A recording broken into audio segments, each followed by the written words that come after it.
Hello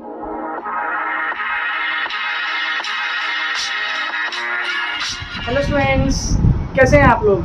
आई hope आप लोग सभी अच्छे होंगे और आप लोगों की पढ़ाई भी अच्छी चल रही होगी। स्टूडेंट्स, आप लोगों को सभी को पता होगा कि इस साल सीबीएसई ने जो सेशन है 2021-22 इस सेशन के लिए सीबीएसई ने जो आप लोगों का सिलेबस है टर्म 1 टर्म 2 करके डिस्ट्रीब्यूट कर दिया है ना। तो जो टर्म 1 का सिलेबस है मैथमेटिक्स का, उसको आप सभी ने देख लिया होगा कि भाई उस टर्म 1 के सिलेबस में चैप्टर 8 नहीं आ रहा है। जो हम चैप्टर 8 की जो मैं वीडियोस डाल रहा था अभी थोड़े दिनों पहले तक, तो मैंने चैप्टर 8 को वहीं पे स्टॉप कर दिया है। मैंने 8.5 तक अभी डाला था, तो उसको आगे मैं अभी कंटिन्यू नहीं कर रहा हूँ बिकॉज वो टर्म 1 में चैप्टर नहीं आ रहा है ना। तो उस चैप्टर को भी करने का आप लोगों को बेनिफिट नहीं है। आप लोग क्या कीजिएगा, अभी टर्म 1 के सिलेबस को पहले कंप्लीट कीजिए। तो इसलिए मैं टर्म 1 का जो चैप्टर है नेक्स्ट, दैट इज प्रोबेबिलिटी, जो एप्लीकेशन ऑफ डेरिवेटिव्स है चैप्टर 6, उसके बाद चैप्टर 9 आएगा आप लोगों के टर्म 1 में। तो चैप्टर 9 आज हम स्टार्ट करेंगे प्रोबेबिलिटी। जो चैप्टर 8 कर रहे थे स्टूडेंट्स, मेरा भी उन स्टूडेंट्स को सजेशन है कि चैप्टर 8 को वहीं पे अभी रोक के आप चैप्टर 9 प्रोबेबिलिटी को स्टार्ट कीजिए और पहले टर्म 1 के सिलेबस को कंप्लीट कर लीजिए। टाइम बचेगा तो आप टर्म 2 के सिलेबस को भी स्टार्ट कर सकेंगे। और हम भी ऐसा ही करेंगे कि पहले हम टर्म 1 के सिलेबस को कंप्लीट करने के बाद फिर टर्म 2 का जो सिलेबस होगा उसकी मैं वीडियोस डालूंगा। तो चैप्टर 8 से मैं फिर टर्म 2 का सिलेबस को कंटिन्यू करूंगा। ठीक है स्टूडेंट्स, तो चलिए बात करते हैं चैप्टर 9 की। जो हमारा नेक्स्ट चैप्टर है टर्म 1 के सिलेबस में आ रहा है प्रोबेबिलिटी। भाई प्रोबेबिलिटी ये कोई नया टॉपिक नहीं है, आप लोग छोटी क्लासेस से पढ़ते आ रहे हैं। भाई आप लोगों ने 9th में भी पढ़ा होगा, 10th में, 11th में पढ़ा हुआ है प्रोबेबिलिटी, राइट। तो जो 9, 10th, 11th के जो बेसिक कॉन्सेप्ट्स हैं वो आप लोगों को अच्छे से आते ही होंगे स्टूडेंट्स। बट अगर कोई ऐसा बच्चा है जिसको भाई कॉन्सेप्ट्स नहीं आते हैं तो भी घबराने की जरूरत नहीं है स्टूडेंट्स। आप लोग इस वीडियो को देखेंगे तो इस वीडियो में मैं थोड़ा सा बेसिक भी समझाऊंगा, जिससे कि आप लोगों को जो 12th क्लास का जो टॉपिक है उसको समझने में प्रॉब्लम ना हो। ठीक है, तो बात करते हैं क्लास 12th में जो आप लोगों को प्रोबेबिलिटी में जो टॉपिक पढ़ने हैं, अभी जो सिलेबस में आप लोगों के 12th में दिया गया है वो है सबसे पहले प्रोबेबिलिटी डिस्ट्रीब्यूशन। पहला टॉपिक आपका है प्रोबेबिलिटी डिस्ट्रीब्यूशन। दूसरा टॉपिक आपको पढ़ना है बाइनोमियल डिस्ट्रीब्यूशन। देन हमारे पास आएगा पॉइसन डिस्ट्रीब्यूशन, डबल एस होता है, Poisson distribution. Then we have normal distribution. तो ये जो 4 टॉपिक है आपके सिलेबस में है स्टूडेंट्स इस बार। ठीक है, तो पहला टॉपिक जो हमें पढ़ना है that is probability distribution of random variable. Probability distribution, इसको हम शॉर्ट में पीडी लिख सकते हैं students, PD, that is probability distribution of random variables हमें पढ़ना है। तो यहाँ पे देखिए रैंडम वेरिएबल वर्ड आ रहा है, तो ये पहला टॉपिक है आप लोगों का। मैं मार्कर चेंज कर लेता हूँ, मार्कर थोड़ा लाइट चल रहा है। तो स्टूडेंट्स पहला टॉपिक आप लोगों का है रैंडम वेरिएबल। तो भाई देखिए ये जो टॉपिक्स हैं ये इंटरकनेक्टेड है। सबसे पहले आपको सीखना है रैंडम वेरिएबल। भाई पता चल जाएगा रैंडम वेरिएबल क्या होता है, आप इसको सीख लेंगे। तो उसके बाद इसी रैंडम वेरिएबल का ही प्रोबेबिलिटी डिस्ट्रीब्यूशन आप लोगों को बनाना है, प्रोबेबिलिटी डिस्ट्रीब्यूशन। ठीक है जी, जब आप प्रोबेबिलिटी डिस्ट्रीब्यूशन सीख जाएंगे तो फिर इस प्रोबेबिलिटी डिस्ट्रीब्यूशन के हेल्प से ही आपको क्या निकालना है, मीन। मीन किस चीज़ का, रैंडम वेरिएबल का ही मीन निकालना है। मीन का दूसरा नाम यहाँ दिया गया है एक्सपेक्टेशन। ठीक है, मीन का जो दूसरा नाम है यहाँ पे एक्सपेक्टेशन भी कहा गया है इसको, मीन को। और जो अगला है इसके बाद मीन निकल जाएगा तो फिर आप वेरिएंस एंड स्टैंडर्ड डेविएशन निकाल सकते हैं। तो मतलब ये जो 4 टॉपिक है that is random variable, probability distribution, mean, variance and SD, ये सब एक इंटरकनेक्टेड है। आप रैंडम वेरिएबल सीखेंगे तो उसके बाद प्रोबेबिलिटी डिस्ट्रीब्यूशन सीखेंगे, फिर उसके बाद मीन, एक्सपेक्टेशन उसको कैसे निकाला जाता है, फिर वेरिएंस एंड स्टैंडर्ड डेविएशन। तो जो हमारे 9.1 एक्सरसाइज है वहाँ पे हमें रैंडम वेरिएबल और प्रोबेबिलिटी डिस्ट्रीब्यूशन बस इसकी बात करनी है। 9.2 में फिर मीन आ जाएगा और वेरिएंस आ जाएगा। तो मीन वेरिएंस इसी से कनेक्टेड है बेटा, इसलिए मैं यहाँ पे बता रहा हूँ कि भाई मैं एक ऐसे एग्जांपल लूंगा जिसमें मैं ये चारों चीज़ें आप लोगों को बता दूंगा। और जब ये चारों चीज़ों का मैं एग्जांपल क्लियर कर दूंगा तो फिर जब हम एक्सरसाइज में क्वेश्चन में आएंगे तो फिर मेरे को कॉन्सेप्ट को दोबारा समझाने की जरूरत नहीं पड़ेगी और मैं फिर डायरेक्टली क्वेश्चन सॉल्व करवा दूंगा। ठीक है स्टूडेंट्स, तो सबसे पहले बात करते हैं what is a random variable. भाई रैंडम वेरिएबल होता क्या है, तो देखिए इसकी डेफिनेशन होती है जो आप बुक से भी लिख सकते हैं कि भाई डेफिनेशन क्या है। Random variable is a real valued function, is a real valued function, कि भाई ये एक फंक्शन ही होता है whose डोमेन, जिसका डोमेन क्या होता है, whose domain is sample space of random experiment, and whose range is a subset of real numbers. देखिए ये इसका डेफिनेशन है, पहले डेफिनेशन को समझेंगे। भाई क्या कहना चाह रहा है ये कि रैंडम वेरिएबल एक रियल वैल्यूड फंक्शन है, एक फंक्शन ही है जिसका जो डोमेन है वो सैंपल स्पेस है। सैंपल स्पेस मतलब भाई पता होगा सही बच्चों को सैंपल स्पेस क्या होता है। कोई भी एक जब रैंडम एक्सपेरिमेंट किया जाता है तो उसमें जो टोटल आउटकम्स आ सकते हैं, सारे के सारे आउटकम्स, ऑल पॉसिबल आउटकम्स को सैंपल स्पेस कहा जाता है। तो वो सैंपल स्पेस का डोमेन है। अरे डोमेन क्या था ये याद है बच्चों आप लोगों को? भाई फंक्शन का एक डोमेन होता है ना, भाई एक फंक्शन हमारे पास है तो उसमें हम कुछ वैल्यूज पुट इन कर सकते हैं, तो जो वैल्यू पुट कर सकते हैं फंक्शन में वो डोमेन कहलाता है, ठीक है। और फिर जो वैल्यू निकल के आती है फंक्शन की वो रेंज होता था। तो भाई जो हम वैल्यू पुट कर सकते हैं वो सैंपल स्पेस में से हम इसके अंदर वैल्यू पुट कर सकते हैं, और जो इसका आंसर आएगा दैट इज रेंज जो निकलेगा वो सेट ऑफ रियल नंबर्स में हमारे पास रैंडम वेरिएबल की वैल्यूज आएंगी। आई समझ बात? अब इसको रैंडम वेरिएबल क्यों कहते हैं बेटा, ये समझिएगा कि भाई रैंडम वेरिएबल क्यों, क्योंकि वेरिएबल इसलिए कहा जा रहा है कि भाई इसकी वैल्यू वेरी करती है। भाई जब हम सैंपल स्पेस में डोमेन डालेंगे तो वैल्यूज अलग अलग निकलेंगी, रियल नंबर अलग अलग आएंगे, ठीक है। तो इसे वेरिएबल कहा जा रहा है। रैंडम क्यों कहा जा रहा है? बिकॉज ये एक रैंडम एक्सपेरिमेंट के साथ एसोसिएटेड है, दैट इज व्हाई इसको रैंडम वेरिएबल कहा जाता है। It is denoted by capital x से डिनोट किया जाता है। और इसको हम सम अप करें, अगर इतनी लंबी डेफिनेशन ना लिखनी हो और इसको समझने के लिए, इसको सिंपल लैंग्वेज में समझने के लिए हम इसको ऐसे समझ सकते हैं कि random variable is a variable, ये भी ऐसा वेरिएबल है, is a variable whose value can be determined by the sample space of a random experiment। बात समझ में आई? उसी चीज को शॉर्ट फॉर्म में लिख दिया, सिंपलेस्ट फॉर्म में लिख दिया कि रैंडम वेरिएबल एक ऐसा वेरिएबल है जिसकी वैल्यू हम क्या कर सकते हैं भाई, सैंपल स्पेस से निकाल सकते हैं किसी रैंडम एक्सपेरिमेंट के, ठीक है। ये हो गई डेफिनेशन की बात। अब एक एग्जांपल लेता हूँ जिसमें भाई ये सारी चीज़ें कवर हो जाएंगी। रैंडम वेरिएबल क्या होता है, रैंडम वेरिएबल की वैल्यू कैसे निकालते हैं, प्रोबेबिलिटी डिस्ट्रीब्यूशन कैसे बनाई जाती है, मीन वेरिएंस कैसे निकाला जाता है, ठीक है। तो देखिए एग्जाम्पल क्या ले रहा है भाई, सबसे पहले एग्जाम्पल ले रहा हूँ मैं। भाई क्वेश्चन में दिया जाएगा कि भाई अ coin is tossed 3 times, find the probability distribution of number of heads। देखिए इस तरीके से कोई क्वेश्चन आपके पास आएगा जहाँ पे हमें बताया गया है एक कॉइन को 3 बार उछाला गया और हमें प्रोबेबिलिटी डिस्ट्रीब्यूशन बनानी है नंबर ऑफ हेड्स की। तो जिस चीज़ की हमें प्रोबेबिलिटी डिस्ट्रीब्यूशन बनानी है, बात समझिए, ये हम क्या करेंगे, इसको हम अज्यूम कर लेंगे जब इसका सॉल्यूशन करेंगे कि भाई लेट एक्स जो रैंडम वेरिएबल है वो नंबर ऑफ हेड्स है। देखिए रैंडम वेरिएबल इस एग्जांपल में मेंशन नहीं था, बट हो सकता है कि क्वेश्चन में मेंशन हो ऑलरेडी कि भाई रैंडम वेरिएबल ये है, इसकी प्रोबेबिलिटी डिस्ट्रीब्यूशन बनाइए। अगर मेंशन नहीं है तो हमें खुद समझना है कि भाई जिस चीज़ की प्रोबेबिलिटी डिस्ट्रीब्यूशन निकालने के लिए बोला जा रहा है वही हमारा रैंडम वेरिएबल है, राइट। आई समझ बात? तो एक्स हमारा नंबर ऑफ हेड्स हो गया ना। अब इसकी जो नंबर ऑफ हेड्स है इसकी वैल्यूज होंगी कुछ, वो वैल्यूज कैसे निकलेंगी वो सैंपल स्पेस पे डिपेंड करेंगे। देखिए मैं डेफिनेशन से समझाता चलूंगा आपको रिलेट करके। पहले आप इसका सैंपल स्पेस बनाइए। भाई 3 बार कॉइन को उछालते हैं तो आप लोगों को आता होगा ना 3 बार कॉइन को उछालने का क्या मेथड कैसे किया जाता है। 3 बार उछालेंगे तो सबसे पहले 2 to the power 3 8 आउटकम्स होंगे। तो 8 आउटकम्स अगर टोटल है तो उसमें से 4 कर दीजिए, 8 का हाफ कर दीजिए पहले, तो 4। तो 4 टाइम्स आप हेड लिख लीजिए, 4 टाइम्स आप टेल लिख लीजिए, ठीक है जी। अब 4 का हाफ कर दीजिए 2, तो 2 times head, 2 times tail, 2 times head, 2 times tail. अब 2 का हाफ कर दीजिए 1 time head, 1 time tail, 1 time head, 1 time tail. ये मेथड आप लोगों ने सीखा होगा क्लास 10th में आई थिंक। इस मेथड से आप कितनी भी बार अगर कॉइन को उछाला जाता है तो उसके सैंपल स्पेस हम लिख सकते हैं, राइट। तो ये हमारा सैंपल स्पेस आ गया। अब देखिए समझिएगा कि भाई एक्स की वैल्यू यानी कि रैंडम वेरिएबल की वैल्यू कैसे निकलेगी। हमने बोला था कि भाई रैंडम वेरिएबल ऐसा फंक्शन है जिसकी जो डोमेन है वो सैंपल स्पेस है। डोमेन मतलब भाई एक्स के पास ये वाली वैल्यू अगर हम पुट इन करें, एक्स के अगर ऐसे हम डालें तो इसमें नंबर ऑफ हेड्स कितने हैं, 3, तो इसकी वैल्यू 3 निकल गई।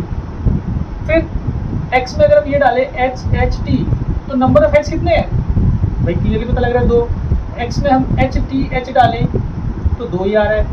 एक्स में अगर हम HTT डालें तो 1 आ रहा है। एक्स में THS डालें तो ये कितना आया बताइए, 2। THT तो कितना आया, 1। एक्स में TTH डालें तो 1, और एक्स में TT, बात समझिए बेटा, ये हमारा 0। मतलब जो हम यहाँ डेफिनेशन लिख रहे थे कि सैम्पल स्पेस जो होता है वो डोमेन होता है, तो ये डोमेन है, और जो इसका सेट ऑफ रियल नंबर्स है वो हमारा रेंज है। तो रेंज जो वैल्यू आई ये रेंज है। यही होता था ना फंक्शन में, जो वैल्यू डालते थे वो हमारा डोमेन, और जो निकालते थे जो वैल्यू निकलती थी दैट इज रेंज। क्लियर? तो देखिए x के पास क्या क्या वैल्यू आ रही है, तो हम लिख सकते हैं x की जो वैल्यू है वो 0 1 2 3, ये तो वैल्यूज आ रही है, ठीक है ना। तो ये ऐसे हम रेंडम वेरिएबल की वैल्यू निकालते हैं। देखिए यहाँ पे सैंपल स्पेस कम थे, मतलब 8 थे, तो मैंने सबकी सैंपल स्पेस निकाल के दिखाया आपको। आपको ये स्टेटमेंट करने की जरूरत नहीं पड़ेगी स्टूडेंट क्वेश्चंस में। अगर हम ये ना करें तो डायरेक्टली ओरली भी कर सकते थे भाई कि भाई नंबर ऑफ हेड्स बोला है तो इसमें कितने नंबर ऑफ हेड्स हैं 3, इसमें कितने हैं 2, इसमें कितने हैं 2, तो 2 आ चुका है 1, और ऐसे करके 0। तो ये सिर्फ आप इसके बाद ये लिख सकते थे कि रेंडम वेरिएबल की जो वैल्यू आ रही है। क्लियर है स्टूडेंट्स? आई होप क्लियर होगा काफ़ी स्टूडेंट्स को। अगर किन्हीं स्टूडेंट्स को डाउट है अभी भी कि भाई रेंडम वेरिएबल की वैल्यू कैसे निकालनी है क्वेश्चन से, तो आप घबराइए मत, आगे आगे जैसे एक्सरसाइज के क्वेश्चन हम करते जाएंगे तो आपको इजीली समझ में आएगा। तो यहाँ पे बात हो गई कि भाई रेंडम वेरिएबल क्या होता है, उसको कैसे फाइंड आउट किया जाता है, किसी भी एक सैंपल स्पेस में से कैसे उसकी वैल्यू निकाली जाती है, राइट। अब इसकी प्रोबेबिलिटी डिस्ट्रीब्यूशन हम कैसे बनाएंगे उसकी हम बात करेंगे। आप क्या कीजिए भाई, इस पोर्शन को अगर आपको लग रहा है यूजफुल है तो आप इसको नोट डाउन कर लीजिए, ठीक है। मैं इसको रब करता हूँ और फिर इसकी प्रोबेबिलिटी डिस्ट्रीब्यूशन की बात करते हैं। तो स्टूडेंट्स आई होप आप लोगों को समझ में आ गया होगा कि रेंडम वेरिएबल कैसे फाइंड आउट करना है, रेंडम वेरिएबल की वैल्यूज कैसे निकालनी है, ठीक है। अब जब हम एक रेंडम वेरिएबल की वैल्यूज निकाल लेते हैं तो हमें इनकी प्रोबेबिलिटीज निकालनी है, एक करके प्रोबेबिलिटीज कैसे निकालनी है। देखिए भाई px = 0, मैं स्टेप्स में बता रहा हूँ प्रॉपरली क्या हो रहा है यहाँ पे कि px = 0 अगर हमारे पास है तो 0 का मतलब क्या है कि भाई कोई भी इसमें हेड नहीं होना चाहिए, नंबर ऑफ हेड्स इज 0, यही मतलब था ना इसका। तो कौन कौन सी वैल्यू इसमें आ रही थी, देखिए सैंपल स्पेस में से केवल इसमें टी आ रहा था जो इसका फेवरेबल आउटकम है।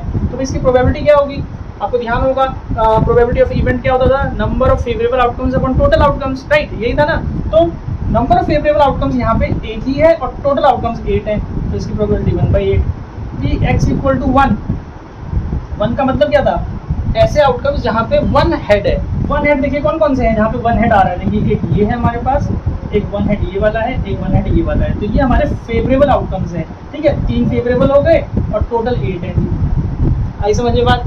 देन px = 2, 2 में नंबर ऑफ हेड्स 2 है, तो 2 में कौन कौन से हैं देखिए भाई, 2 में एक ये आ गया, एक ये आ गया और एक ये आ गया, इसमें भी 3 ही आ रहे हैं, 3/8। और फिर px = 3, 3 में क्या मतलब था, हेड्स 3 होने चाहिए, तो 3 हेड एक में आ रहा है, तो ये 1/8 हो गया। तो इस तरीके से हमने जो रेंडम वेरिएबल थे उसके सारी वैल्यूज का 4 वैल्यूज थी, तो चारों वैल्यूज की प्रोबेबिलिटी निकाल ली और इसको हमने एक टेबुलर फॉर्म में लिख देना है इस तरीके से xi, और एक ऐसे बनाइए आप 2 रो pxi, और इनके पास जो xi की वैल्यू है, xi मतलब उसकी जो पोजीशन है, फर्स्ट वैल्यू उसकी 0 है, सेकंड वैल्यू 1, थर्ड वैल्यू 2 और फोर्थ वैल्यू उसकी 3, आई इसकी पोजीशन को शो कर रहा है, ठीक। तो 0 की प्रोबेबिलिटी कितनी है भाई 1/8, 1 की प्रोबेबिलिटी 3/8। तो ये जो हमने बनाया this is called probability distribution of random variable this.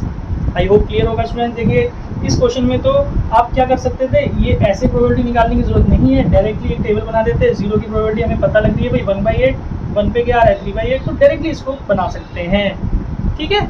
I hope clear होगा स्टूडेंट्स कि भाई रेंडम वेरिएबल क्या होता है, कैसे उसकी वैल्यू निकालते हैं, फिर उसी की हम प्रोबेबिलिटी डिस्ट्रीब्यूशन कैसे बनाते हैं नाउ, ठीक है। इसके बाद कुछ इसकी प्रॉपर्टीज हैं, प्रॉपर्टीज की यहाँ पे बात कर लेते हैं, फिर मैं आपको बताऊंगा कि भाई कैसे इसके मीन एक्सपेक्टेशन निकाला जाता है। तो देखिए सबसे पहले फर्स्ट प्रॉपर्टी हम ये देखेंगे कि जो pxi है भाई, जो प्रोबेबिलिटी होती है वो तो हमें पता है ना, इज ऑलवेज लेस देन और equal to 1 and greater than equal to 0। भाई कभी भी प्रोबेबिलिटी नेगेटिव में नहीं हो सकती। हाँ, जो वैल्यू है रेंडम वेरिएबल की वो नेगेटिव में हो सकती है, वो डिपेंड करता है कि भाई हमारे को किस चीज़ की प्रोबेबिलिटी डिस्ट्रीब्यूशन बनानी है, वो क्वेश्चन में मेंशन होगा, ठीक है। समझ में आ रहा है। देखिए जैसे अब बच्चे सोचेंगे नेगेटिव कैसे हो सकती है, तो मैं अगर इसी को चेंज कर लूँ, प्रोबेबिलिटी डिस्ट्रीब्यूशन ऑफ मैं बोलूँ difference of number of heads and number of tails कर दूँ, अगर इसको समझिएगा, फिर difference of number of heads and number of tails कर दिया। तो अब जो यहाँ पे अगर मैं इसके पास डोमेन में HHS डालूंगा, क्योंकि सैंपल स्पेस तो यही है हमारा, इसी क्वेश्चन की बात कर रहे हैं, तो इसमें कितने हेड है भाई, difference of head and tail निकालना है। तो हेड 3 है और टेल एक भी नहीं है, तो 3 आ गया। फिर जब मैं इसमें दूसरा वैल्यू डालूंगा, या आप ऐसे लिखने की जरूरत नहीं है, जैसे मैंने बताया डायरेक्टली आप कर सकते हैं। डायरेक्टली कैसे कि भाई ये मेथड तो समझ में आ गया था ना, डायरेक्टली कैसे करेंगे, एक्स की क्या क्या वैल्यू आएगी, यहाँ पे एक सैंपल स्पेस ले रहे हैं तो इसमें 3 हेड है, एक भी टेल नहीं है, तो 3 हो गया। यहाँ पे हेड 2 है, टेल 1 है, तो 2 - 1 1 हो गया। यहाँ पे 2 हेड है, टेल 1 है, तो ये भी सेम ही हो गया, 1 ही आएगा। फिर 1 हेड है और टेल 2 है, तो 1 माइनस 2 हो गया भाई। आ रही समझ में बात? यहाँ पे 2 हेड 1 टेल, तो ये हो गया 1, ये वाला -1 आएगा, ये वाला -1 आएगा, यहाँ पे 0 माइनस 3 तो -3। तो इस तरीके से हमारे पास इसकी वैल्यू निकल रही है इसकी। तो आई समझ में बात कि भाई जो रेंडम वेरिएबल है उसमें नेगेटिव में भी वैल्यू आ सकती है, लेकिन प्रोबेबिलिटी हमेशा पॉजिटिव होगी। आप इसका जो मैंने अभी बताया रेंडम वेरिएबल का प्रोबेबिलिटी डिस्ट्रीब्यूशन भी बना सकते हैं, वो आप ट्राई कर लीजिएगा। ये मैं सिर्फ एग्जांपल ले रहा था ये बताने के लिए कि भाई रेंडम वेरिएबल की जो वैल्यू होती है वो नेगेटिव में भी हो सकती है, क्योंकि ये सबसेट ऑफ रियल नंबर होता है, राइट। तो ये पहली पॉइंट क्लियर हो गई कि रेंडम वेरिएबल नेगेटिव में हो सकता है बट प्रोबेबिलिटी नेगेटिव नहीं होगी। दूसरा ये है कि भाई इसके अंदर सिग्मा पी एक्स आई जो होता है वो 1 होता है, मतलब भाई जितनी भी प्रोबेबिलिटीज़ हैं एक्स की, रेंडम वेरिएबल की जितनी भी प्रोबेबिलिटीज़ हैं इनका सम हमेशा 1 आएगा। चेक कर लीजिए आप, देखिए 8/8 हो रहा है, 1 आ रहा है, तो प्रोबेबिलिटी डिस्ट्रीब्यूशन सही है। अगर प्रोबेबिलिटी इनका सम 1 नहीं आएगा तो दिस मीन्स कि भाई हमारी प्रोबेबिलिटी डिस्ट्रीब्यूशन सही नहीं बन रही है। ऐसे आप चेक कर सकते हैं अपने आंसर को, राइट। तो ये हमारी सेकंड प्रॉपर्टी हो गई। देखिए थर्ड प्रॉपर्टी तो नहीं, बट मैं इसी में डाल देता हूँ फॉर्मूला कि भाई अगर हमें मीन निकालना है, मीन ऑफ एक्स, तो इसको एक्सपेक्टेशन भी कहा जाता है। एक्सपेक्टेशन के लिए जो सिंबल हम यूज़ करेंगे यहाँ पे ई ऑफ एक्स ऐसे यूज़ करेंगे, या अगर मीन होता है तो ऐसे एक्स बाहर लगता है, आपको पता ही है। तो मीन और एक्सपेक्टेशन बोलते हैं इसको। तो एक्सपेक्टेशन का जो फॉर्मूला यहाँ पे यूज़ होता है वो होता है सिग्मा एक्स आई इंटू पी एक्स आई। बहुत सिंपल सी चीज़ है। मीन निकालने के लिए क्या किया जाएगा भाई बताइए? मीन इसका निकालना होगा, तो यहाँ पे कर देता हूँ मैं, मीन इज इक्वल टू, या ई एक्स से सिंबल डिनोट करते हैं, 0 into 1/8 plus 1 into 3/8 plus 2 into 3/8 plus 3 into 1/8। आई होप आप इसको सॉल्व कर पाएंगे आगे। बस मैं यहाँ पे फॉर्मूला बताना चाह रहा था, और कैसे सॉल्व करेंगे वो अब नेक्स्ट एक्सरसाइज में आएगा 9.2 में, तो वहाँ पे हम डायरेक्टली क्वेश्चन करेंगे। तो आपको ये समझना होगा कि मीन का ये फॉर्मूला है, ठीक है जी। अब वेरिएंस का भी यहाँ फॉर्मूला लिख देता हूँ मैं। वेरिएंस का रिप्रेजेंटेशन होता है वेर एक्स लिखते हैं, या इसका सिंबल आप लोगों को पता है, सिग्मा के ऊपर स्क्वायर लगाना है। तो इसका जो फॉर्मूला है, फॉर्मूला इसका यहाँ लिख रहा हूँ मैं, ई एक्स स्क्वायर माइनस ई एक्स का होल स्क्वायर। बेटा ये समझिएगा क्या मतलब हुआ कि जब हम एक्सपेक्टेशन निकाल लेते हैं तो उसके होल स्क्वायर को माइनस करना है ई एक्स स्क्वायर से। अब ये ई एक्स स्क्वायर क्या है वो मैं यहाँ पे बता देता हूँ। ई एक्स स्क्वायर कैसे निकलेगा भाई? ई एक्स स्क्वायर निकालने के लिए आपको क्या करना है, X square sigma X square into P X I करना है बस। इसका ई एक्स स्क्वायर कैसे निकलेगा वो मैं यहाँ दिखा देता हूँ आप लोगों को। भाई एक्स स्क्वायर क्या है मेरे पास, 0 का स्क्वायर हो जाएगा इंटू 1/8, प्लस लगाएंगे सिग्मा की वजह से 1 का स्क्वायर करेंगे इंटू 3/8, फिर प्लस लगाएंगे 2 का स्क्वायर करेंगे इंटू 3/8। समझ में आ रहा होगा स्टूडेंट्स? आई होप आप लोगों को मैं ये इसलिए इसमें बता दे रहा हूँ ताकि ये टॉपिक हमारा कंप्लीट हो जाएगा। फर्स्ट सेकंड एक्सरसाइज में कॉन्सेप्ट समझ कंप्लीट हो जाएंगे हमारे, और फिर उसके बाद हम एक्सरसाइज के क्वेश्चंस में कॉन्सेप्ट्स की बात नहीं करेंगे स्टूडेंट्स, ठीक है। ई एक्स स्क्वायर निकल जाएगा, ई एक्स का होल स्क्वायर करके आप माइनस कर लीजिए, वेरिएंस आ गया। वेरिएंस के बाद स्टैंडर्ड डिवीजन आप लोगों को पता ही होगा, सभी बच्चों को वेरिएंस निकालने का स्टैंडर्ड डिवीजन निकालना आता होगा भी। Square root of variance is standard division, ठीक है जी। तो आई थिंक ये चीज़ जो हमारा कॉन्सेप्ट का पार्ट है वो समझ में आ गया है आप लोगों को। जिन बच्चों को नहीं आया घबराइए मत स्टूडेंट्स, जैसे जैसे हम क्वेश्चंस करते जाएंगे आप लोगों को समझ में आता जाएगा, ठीक है। तो आप इसको नोट डाउन कर लीजिए, then we will start the questions of this exercise. I hope students आप लोगों को रेंडम वेरिएबल का कॉन्सेप्ट समझ में आया होगा। अगर नहीं भी आया है तो घबराने की बात नहीं है स्टूडेंट्स, जब हम क्वेश्चंस में एक्सरसाइज में अप्लाई करेंगे तो आपको धीरे धीरे समझ में आ जाएगा, ठीक है। तो चलिए स्टार्ट करते हैं क्वेश्चन नंबर फर्स्ट। तो देखिए हमें एक टेबल दी गई है रेंडम वेरिएबल की, जिसमें एक्स की वैल्यूज, रेंडम वेरिएबल की वैल्यूज इस तरीके से 0 1 2 3 4 5 6 7 तक है, और उसकी प्रोबेबिलिटीज में जो है ए की टर्म्स में गिवन है, ठीक है। तो हमें फर्स्ट पार्ट में बोला डिटरमाइन वैल्यू ऑफ ए। तो मैंने आप लोगों को एक प्रॉपर्टी लिखवाई थी कि जो सम होता है प्रोबेबिलिटी डिस्ट्रीब्यूशन का वो 1 होता है, तो उसी का हम यहाँ पे यूज करेंगे। तो सॉल्यूशन नंबर फर्स्ट का फर्स्ट पार्ट हम करेंगे।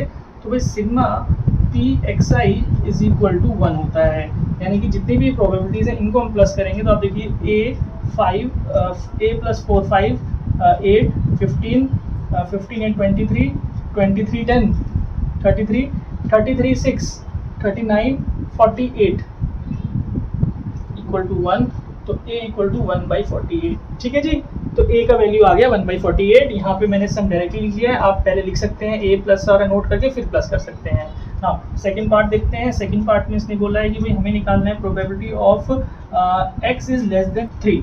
तो भाई probability of p x less than 3, तो क्या क्या वैल्यू इसके पास आ रहा है देखिए, 0 plus probability of x equal to 1 plus probability of x equal to 2, समझिए, ठीक है ना, यही तो वैल्यूज आ रही है ना, लेस देन 3 लेना है, तो भाई 3 से छोटे हमारे पास 0 1 2 है, तो भाई यहाँ पे इसकी वैल्यू a थी, यहाँ पे ये 4a था, यहाँ पे ये 3a था, तो ये तो 1/48 हमने निकाला, ये 4 इंटू 1/48, ये 3 इंटू 1/48, तो भाई कैंसिल भी कर सकते हैं या बिना कैंसिल किए करें, तो ये 1 + 4 + 3 इजी रहेगा हमारे लिए, 8/48 दैट इज 1/6, ठीक है जी, इसकी वैल्यू आ गई। ना ये जो वैल्यू है इसको समझेंगे, इसी का पार्ट है ये, probability of x is greater than equal to 4, तो ग्रेटर देन इक्वल टू 4 में px इक्वल टू 4 आ रहा है, px इक्वल टू 5 आ रहा है, probability of x equal to 6 और probability of x equal to 7 तक आ रहा है, समझिएगा, ठीक है जी। तो चलिए सॉल्व कर लेते हैं इसको। px इक्वल टू 4 में जो था हमारे पास भाई 8/8 मतलब 8/48 और x 10/8 10/48 और यहाँ पे 6/48 और ये आपका 9/48, तो भाई बिना कट करे एलसीएम लेके इनको प्लस कर लीजिए, 18 24 और 9 33, तो ये हमारा 33/48 रहेगा जी, ठीक है स्टूडेंट्स। नाउ इसका जो लास्ट पार्ट है दैट इज x, इन्होंने बोला है x is greater then 0, capital X होना चाहिए रैंडम वेरिएबल, और लेस देन 5, तो क्या क्या वैल्यू आ रही है देखिए इसमें, भाई इसमें आ रहा है x इक्वल टू 1 2 3 एंड 4, बात समझिए, आई होप क्लियर होगा। 0 से ग्रेटर 5 से छोटा, तो यही वैल्यूज होंगी, ठीक है। अब इनकी वैल्यूज को प्लस कर लेते हैं। 1 में क्या था भाई 4/48, 2 में जो है 3/48, 3 में आ जाएगा 7/48, 8 में आ जाएगा 8/48, तो प्लस कर लीजिए, 7 14 14 और 8 हमारा हो गया 22/48, 11/24, this is our solution. I hope आप लोगों को फर्स्ट क्वेश्चन क्लियर होगा स्टूडेंट्स, नोट डाउन कर लीजिए, then we will do the second question. Second part देखते हैं इसका। अगेन हमें टेबल दे रखा है, रैंडम वेरिएबल और उसकी प्रोबेबिलिटीज गिवन है। हमें बोला है events x is equal, event e जो है वो x is a prime number है, तो भाई e में जो वैल्यूज आ रही हैं वो देख लीजिए। e में प्राइम नंबर का मतलब आपका पास आ जाएगा 2 3 5 7, और जो f है हमारे पास, इसने बोला है f is x is less then 4, तो लेस देन 4 में क्या क्या आएगा भाई 1 2 3 1 2 3, और हमें बोला जा रहा है कि भाई हमें निकालना है probability of e union f, तो पहले आप e यूनियन f निकालिए, तो देखिए क्या आएगा 1 2 3 5 7, तो अब मेरे को अगर इनकी प्रोबेबिलिटी निकालनी है, तो ये तो e यूनियन f है, अगर मेरे को इनकी प्रोबेबिलिटी निकालनी है तो मैं क्या करूंगा, इनकी सारी प्रोबेबिलिटीज को प्लस कर देंगे भाई, ठीक है जी। ये x समझ में आ रहा होगा स्टूडेंट्स क्या कर रहे हैं, तो बहुत सिंपल क्वेश्चन है भाई। प्रोबेबिलिटी ऑफ 1 कितना है देखिए 0.15, 2 है 0.23, 3 का है 0.12, 4 को छोड़ के 5 को लेना है 0.2 और 7 को लेना है, ये 7 था 0.07, प्लस कर लीजिए भाई इनको, 5 3 8 10 17 2 4 5 6 7। आई होप क्लियर होगा स्टूडेंट्स आप लोगों को। देखिए स्टूडेंट्स ये क्वेश्चन सिंपल है क्योंकि यहाँ पे हमें एक रैंडम वेरिएबल की प्रोबेबिलिटी डिस्ट्रीब्यूशन सीधा ही गिवन है, ठीक है ना। अभी जो क्वेश्चन नंबर 4 ऑनवर्ड्स है वहाँ पे हमें प्रोबेबिलिटी डिस्ट्रीब्यूशन बनानी पड़ेगी, तो वहाँ थोड़ा ध्यान से हम काम करेंगे, ठीक है। अभी तो बहुत सिंपली हम बना रहे हैं। देखिए क्वेश्चन नंबर 3 देखिए, ये भी थोड़ा डिफरेंट है, इंपॉर्टेंट क्वेश्चन है कि भाई प्रोबेबिलिटी ऑफ डिस्ट्रीब्यूशन इस तरीके से भी लिखी जाती है, तो इस तरीके को हम जब टेबल में फॉर्म करेंगे तो टेबल कैसे बनाएंगे, देखिए प्रोबेबिलिटी डिस्ट्रीब्यूशन इसका टेबल में बनाऊंगा। तो भाई इसने बोला है जब x इक्वल टू 1 होगा, x इक्वल टू जब 0 होगा तो इसकी जो प्रोबेबिलिटी होगी वो k होगी, जब x इक्वल टू 1 होगा तो प्रोबेबिलिटी इसकी 2k होगी, जब x इक्वल टू 2 है तो इसकी प्रोबेबिलिटी 3k है, और जब कोई और वैल्यू है अदरवाइज 3 हो 4 हो तो यहाँ 0 0 ही आएगा भाई, 0 ही रहेगी। तो इसका मतलब हमें यहाँ तक इसके आगे बनाने की जरूरत नहीं है क्योंकि उसके आगे सब 0 ही रहेगा। तो ये हमारी प्रोबेबिलिटी डिस्ट्रीब्यूशन बन गई इस क्वेश्चन के लिए, राइट। अब determine the value of k, तो भाई हमें पता है we know that sigma pxi is equal to 1, भाई इनको प्लस कर दो, k 2k 3k 6k, आ गया जी फर्स्ट आंसर, ठीक है। Determine px is less then 2, तो आई होप ये अपने आप से कर सकते हैं आप, तो कर लेते हैं चलिए इसको। तो यहाँ पे px equal to 0 plus px equal to 1, तो भाई इसकी वैल्यू k थी, इसकी वैल्यू 2k थी, तो 1/6 प्लस ये 1/3 हो जाएगा, तो ये 6 1 + 2 तो 3/6 दैट इज 1/2 आ जाएगा भाई स्टूडेंट्स, ठीक है। नाउ सेकंड में बोला है p is x probability of x less than और इक्वल टू 2, तो भाई तीनों वैल्यूज को प्लस कर देंगे। आप समझिए probability of x is less than equal to 2 भी इंक्लूड हो गया, तो भाई तीनों को मैं प्लस कर देता हूँ, डायरेक्टली लिख रहा हूँ, आप स्टेप लिख लीजिएगा। तो भाई ये 1/6 है, ये 2/6 है, ये 3/6 है, तो भाई 6/6 बन गया, 1 आंसर आ गया। थर्ड पार्ट में देखते हैं कि इस x is greater than equal to 2 बोला हुआ है, तो भाई इसमें क्या होता है, इसके सिंबल को समझिएगा कि ये 2 से ग्रेटर है, 2 इंक्लूड हो रहा है, तो इसमें जो हम प्रोबेबिलिटी निकालेंगे px equal to 2 plus px equal to 3 and onward चलेगा। तो भाई px इक्वल टू 3 तो हमारे पास 0 था ना, अभी बताया था मैंने 4 0, तो ये पीछे के आएंगे ही नहीं, यहाँ पे केवल x इक्वल टू 2 की बात हो रही है, जिसका आंसर हमारे पास 3/6 है और ये 1/2। ठीक है स्टूडेंट्स, आई होप आप लोगों को क्वेश्चन नंबर 3 तक अच्छे से समझ में आ गया होगा। प्रोबेबिलिटी डिस्ट्रीब्यूशन क्या होता है, कैसे हम इसके क्वेश्चन को सॉल्व करते हैं जब प्रोबेबिलिटी डिस्ट्रीब्यूशन गिवन हो। अब जब क्वेश्चन नंबर 4 ऑनवर्ड्स हम करेंगे तो उसमें हमें प्रोबेबिलिटी डिस्ट्रीब्यूशन बनानी होगी, तो वो ध्यान से समझिएगा स्टूडेंट्स। मैं क्वेश्चन नंबर 4 ऑनवर्ड्स के सॉल्यूशन है वो नेक्स्ट वीडियो में अपलोड करूंगा। आप लोग इस वीडियो में कमेंट्स में जरूर बताइएगा कि आप लोगों को कॉन्सेप्ट समझ में आया या नहीं आया। अगर रैंडम वेरिएबल का कॉन्सेप्ट समझ में नहीं आया इस वीडियो के स्टार्टिंग में, तो मैं कोशिश करूंगा जो नेक्स्ट वीडियो डालूंगा वहां पे एक बार दोबारा से रैंडम वेरिएबल को एक्सप्लेन करूं और फिर उसके बाद क्वेश्चन नंबर 4 ऑनवर्ड्स हम सॉल्व करेंगे। ठीक है स्टूडेंट्स, टेक केयर स्टूडेंट्स।